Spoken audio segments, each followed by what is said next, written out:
اللہ تعالیٰ فرماتا ہے اگر تم ایسا کرو جیسا کہ نصیحتیں کی گئی ہیں، ان لوگوں میں شامل ہو جن کا ذکر ہے کہ وہ توبہ کرتے ہیں، سچی توبہ کرتے ہیں، اللہ کی طرف جھکتے ہیں، اور بچہ جس طرح ماں کی گود میں پناہ مانگتا ہے اس طرح توبہ کرتے ہوئے اس کی طرف لپکتے ہیں، پھر ان میں ایک وقار پیدا ہو جاتا ہے،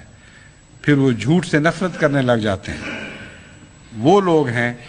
جب خدا کی آیات ان پر پڑھی جاتی ہیں تو احترام سے ان کو سنتے ہیں، وقار کے ساتھ ان کے ساتھ سلوک کرتے ہیں۔ فرماتا ہے یہ جب یہ دعا کرتے ہیں تو اس دعا کا لازماً نتیجہ نکلتا ہے، اور وہ نتیجہ دوہرا ہے، اس دنیا کی جزا ہی نہیں بلکہ آخری دنیا کی جزا بھی ہے۔ فرمایا اولئک یجزون الغرفۃ بما صبروا، یہ وہ لوگ ہیں جنہیں بلند و بالا مکان جنت میں عطا کیے جائیں گے، دوہری منزلوں والے۔ جیسا کہ میں نے پہلے ایک دفعہ بیان کیا تھا، ایک منزل ان کی جنت کی دنیا میں بن جاتی ہے۔ یہاں یہ مراد نہیں ہے کہ جنت میں واقعی 2 منزلہ مکان ہوں گے، یہ ایک قرآن کریم کا حسن بیان ہے،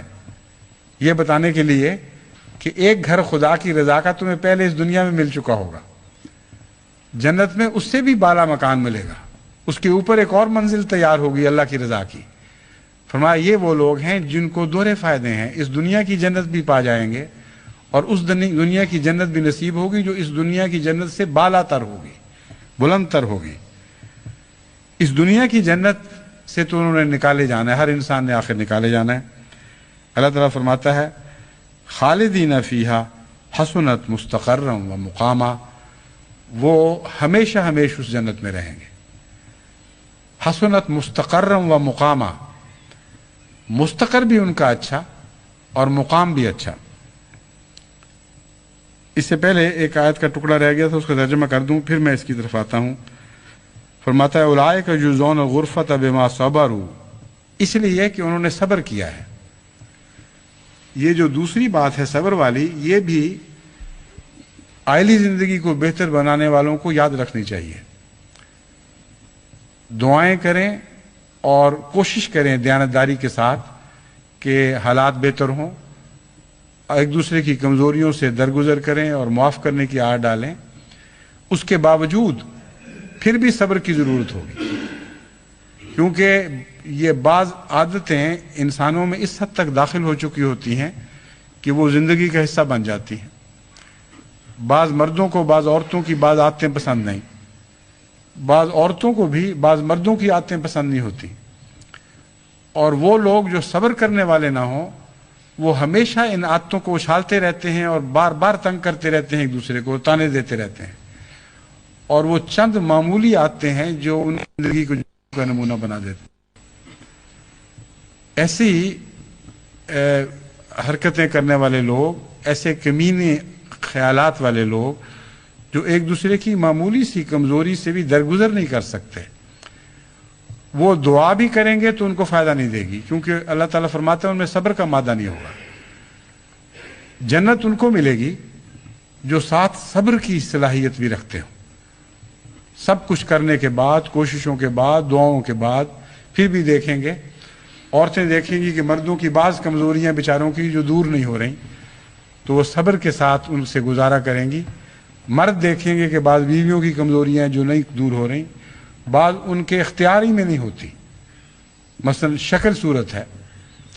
تو لازماً وہ شخص جو دعا کرتا ہے اے اللہ میری بیوی کی طرف سے مجھے آنکھوں کی ٹھنڈک نصیب فرما، اگر صبر نہیں کر سکتا تو یہ دعا اس کو کیا فائدہ دے گی؟ جب بدصورت بیوی پہ نظر پڑے گی وہ اس کا دل جو ہے وہ بھڑکے گا اور جذبات اشتعال پیدا کریں گے اس کے دل میں، وہ کہے گا کہ یہ کس مصیبت میں مبتلا ہو گیا۔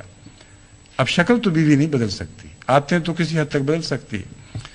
تو اللہ تعالیٰ فرماتا ہے کہ حقیقت پسند بنو، زندگی میں تمہیں مکمل جنت نصیب ہو ہی نہیں سکتی، لیکن اگر صبر کرو گے تو اس کے نتیجے میں تمہارے اندر پاک تبدیلیاں پیدا ہوں گی، اور صبر کرنے والا مشکل حالات میں بھی زیادہ سکون سے زندگی بسر کر سکتا ہے۔ بعض لوگ غریب ہیں، روکھی سوکھی کھاتے ہیں اور ان کے اندر بے صبری پائی جاتی ہے، ان کے حالات جب بدلتے ہیں تب بھی ناخوشی رہتے ہیں. اچھا کھانا مل گیا تو اچھے مکان کے لیے بے چین ہو گئے, اچھا مکان مل گیا تو اس سے بڑے محل کے لیے بے قرار ہو گئے. ہر وقت دل میں ایک کھجلی سی رہتی ہے کہ کچھ ہے کمی جس کو ہم پورا نہیں کر سکتے, اور یہ بے قراری ان کو ہمیشہ بے سکون رکھتی ہے. لیکن بعض ہیں جو روکھی سوکھی بھی کھا رہے ہوں تو آپس میں محبت اور پیار کے ساتھ اکٹھے بیٹھ کر خدا کا شکر کرتے ہوئے کھاتے ہیں اور لذت اٹھا رہے ہوتے ہیں اس کی, کیونکہ ان کے اندر صبر کا مادہ پایا جاتا ہے. اور صبر کے نتیجے میں واقعتاً وہ سوکھی روٹی بھی زیادہ مزہ دیتی ہے بنسبت اس امیر کی مرغن روٹیوں کے جو بے صبر ہے. تو خدا تعالیٰ نے جو موسم بیان کیے ہیں اس دعا کی کاشت کے اور اس کے پھل لانے کے لیے جو شرائط بیان فرمائی ہیں ان کا حق ادا کریں, پھر دیکھیں کہ خدا کے فضل سے کیسا پاک نتیجہ ظاہر ہوتا ہے.